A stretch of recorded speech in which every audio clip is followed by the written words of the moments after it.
How to tell if a mirror is two-way or not. Have you ever been in a bathroom, dressing room, or another private area with a mirror and had that feeling that someone is watching you? You can check to see if a mirror is transparent by observing how it is installed and using a few simple techniques to determine if there's a wall behind it. You may have heard about the fingernail test, but there are more accurate ways to tell if a mirror is two-way or not. Part 1. Considering the location. 1. Observe how the mirror is installed.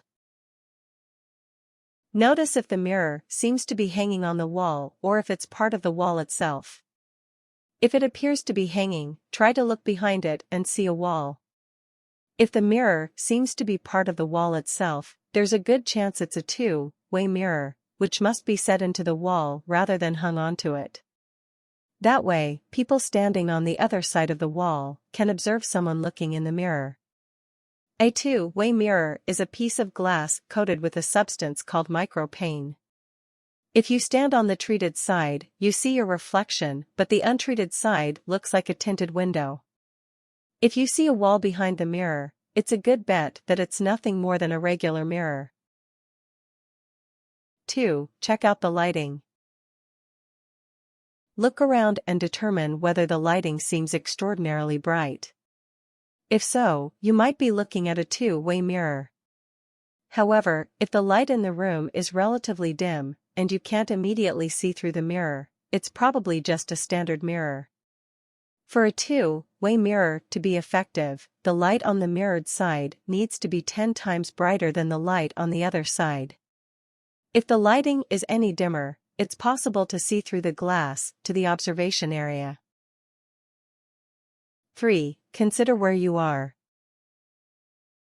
If you're in a public place and in an area you'd expect privacy, such as a restroom, it's unlikely and illegal to have a two-way mirror. On the other hand, two-way mirrors are frequently used by law enforcement. For example, two-way mirrors are used in interrogation rooms and for lineups. The use of two-way mirrors is closely tied to issues of personal privacy and constitutional rights. Most states have passed additional legislation preventing the use of two-way mirrors in restrooms, locker rooms, showers, fitting rooms, and hotel rooms. If a location has chosen to use two-way mirrors or surveillance, they are required to post signs that notify you. Many places, such as gas stations, will use one-way metal mirrors because glass mirrors can be destroyed by users. If the mirror in question is metal, then it is not a two-way mirror.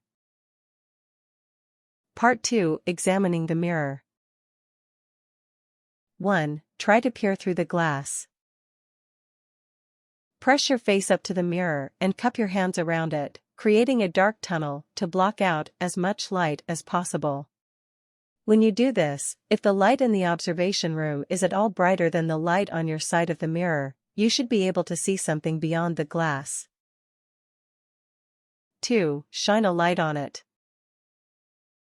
If you're still not convinced, turn off the lights, then hold a flashlight to the mirror. It can even be the flashlight on your smartphone. If it is a two-way mirror, the room on the other side will be illuminated and you'll be able to see it. 3. Sound it out.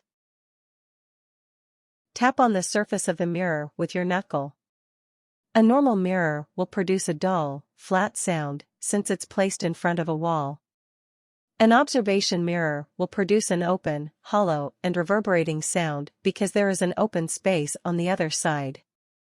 The sound of tapping a two-way mirror has also been described as bright or sharp as opposed to a thud from an everyday mirror.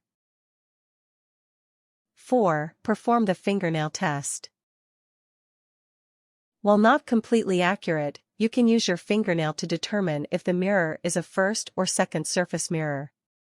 Simply place your fingernail against the surface of the mirror. When you touch your fingernail to a second surface mirror, you can't touch your own reflection. Instead, you will see a gap caused by a second layer of glass over the mirrored surface. When you touch your finger to a first surface mirror, you can touch your own reflection, since there's no additional layer of glass in between. First surface mirrors are very rare, so if you find one, there's likely to be a very specific reason, and it's very possible that it's a two-way mirror. Second surface mirrors are your ubiquitous everyday mirrors. Due to variables like lighting and the material with which the mirror is manufactured, it can be really difficult to tell whether you are truly touching your reflection or not. You might think you're touching a first surface mirror when you're actually not. Also, it's possible for a two-way mirror to be a second surface mirror. If other aspects of the situation, like the mirror setting and lighting, have indicated that what you're seeing is a two-way, don't let the fingernail test be the deciding factor. 5. Consider the extreme measure of breaking the glass. If it's a regular mirror, it will shatter and you'll see the mirror's backing or a solid wall. If it's a two-way mirror, you'll see the room behind the mirror. You should probably only consider this option if you feel threatened or are in danger. Breaking the glass will cause damage and create a safety hazard. Warnings. No test for a two-way mirror is definitive. There only needs to be a very small opening in the wall for a hidden camera with a fisheye lens, and there won't be any giveaway illumination on the other side, or any hollow sound or anything to see with your cupped hands. Even if the mirror is a normal one, there are many other places to hide observation devices. Keep in mind that most people have no desire to go through the risk, trouble, and effort to spy. Exceptions include the proprietors of retail establishments, who often use surveillance technology in order to hold down employee theft as well as shoplifting, and numerous government agencies.